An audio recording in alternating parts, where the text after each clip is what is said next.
Back to the Michael Koolidge Show. So last week I sat down with Congressman Don Manzullo. Literally sat down. You can actually see the picture of it on the Michael Koolidge Show fan page on Facebook. But the picture is so much less interesting than the interview I'm about to play for you. Here we go.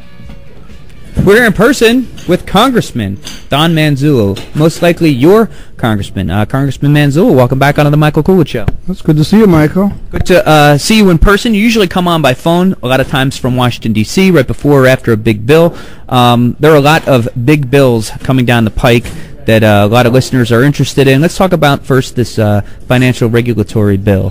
What are your general thoughts about that? Well, I sit on the Financial Services Committee, and I'm on the subcommittee that deals with the stock market and with Fannie Mae and Freddie Mac. So you can imagine where we've been in the midst of all of that. The problem is that this bill will institutionalize too big to fail. And it sets up an apparatus within the federal government that can jump in, and if a company that's considered too big to fail is about ready to go under, the company can actually be seized by the federal government, the same way that the FDIC can seize a bank that's going under. But a bank pays money to the FDIC, realizes that it has to meet the requirements of the FDIC. But now it can, any institution that could create what's called a systemic risk or a big loss of the economy, Treasury has carte blanche just to step in and take it over. And they can pick and choose which creditors to pay and which not to pay. Now, the Senate, though, last we heard, is that they are not going to filibuster this, and they think that it possibly maybe could pass in the Senate. If it comes to the House, is it, as it stands right now, something you could vote for or no? Well, probably not, because it's too big, but the House passed its own version, which was a combination of half a dozen or more bills that had passed through the committee. That happened maybe 4 months ago. I voted against it because it does nothing to solve the problem. It gives more authority to the Fed to regulate instruments, such as mortgage instruments, and credit criteria, when the Fed had that authority all the time, but did not want to get involved because it thought that it could impair the sale of homes. So why give more authority to the same organization that had the power to stop it in the first place? I mean, what we've got here is a moving target. The authority is there. You just have to be careful that you don't do stupid things, such as selling a home to somebody who doesn't have enough money to make the first payment. The other big issue that the whole country is talking about, of course, is illegal immigration. The Arizona bill, which should become law any day now. They say 90 days after it was signed, it should start to be enforced. How do you see Illinois and Northern Illinois? We have a lot of immigrants here. We also have probably a lot of illegal immigrants here. Do you see Illinois facing some of the same challenges that Arizona might? Not to the extent. Arizona has 400,000 illegals, and they're right on the border. The issue is Arizona, out of total frustration with the federal government, decided to take the federal law and enforce it in state court. So they created nothing new, and I mean it's out of complete failure on the part of administration after administration, started with President Reagan. You know, he passed that amnesty bill to give citizenship to 2 or 3 million people who were here illegally, and the other half of that bill, he was supposed to seize the borders. The purpose of seizing the borders was to stop any further illegal immigration. So you deal with those who are here, you make them legal citizens, you seal the borders, and therefore you don't have any new people coming over.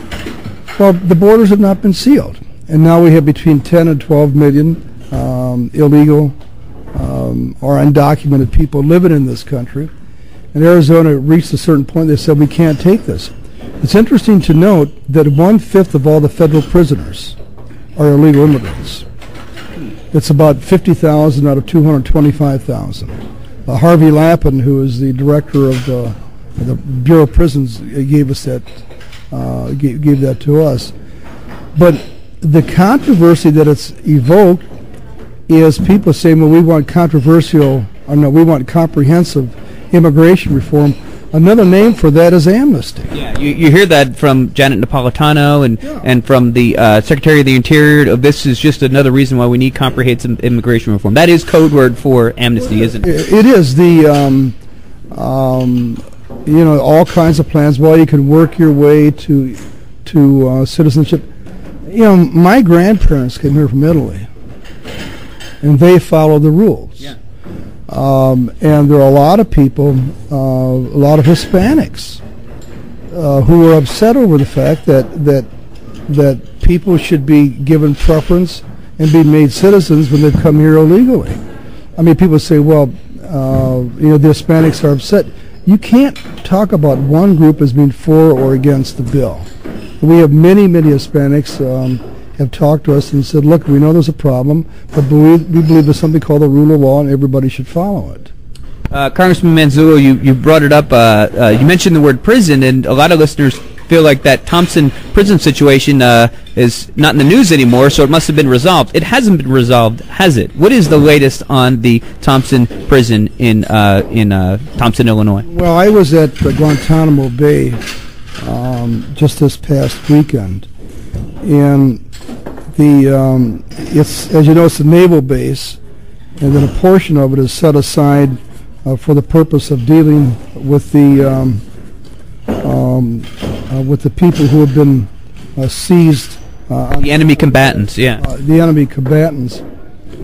It costs the taxpayers somewhere between $350 and $500 million to build the Gitmo Bay facility for the terrorists. And just last year, 37 million was spent on a new prison, 18 million spent on a new state-of-the-art courtroom. The admiral who's in charge said there are 1,950 personnel that watch 183 people. Now, the Bureau of Prisons has one guard for every 5 prisoners, and the terrorists have at least 10 guards for every 1 prisoner. To give you an idea of how dangerous these people are. And he said that Gitmo is, quote, an active battlefield because detainees are continuously planning operations, end of quote. And I stopped him and I said, what did you say? He said, this area is treated as an active war zone because of the danger of the people that are there. And not only the danger there, but we know when Catherine Sebelius was governor of Kansas, Didn't want it down there either. and McCain and others wanted to move Gitmo to Leavenworth, and she said, we don't want those people. Not that they would ever break out, but that they would create an unsafe environment because of the attraction. Yes, I think most people in our area agree with that completely, that we don't want the terrorists to be moved here for no other reason than they'd be a target. And heck, the attempted attack in New York just shows you that there are people in the civilian world who are not behind bars right now who want to do harm to us. But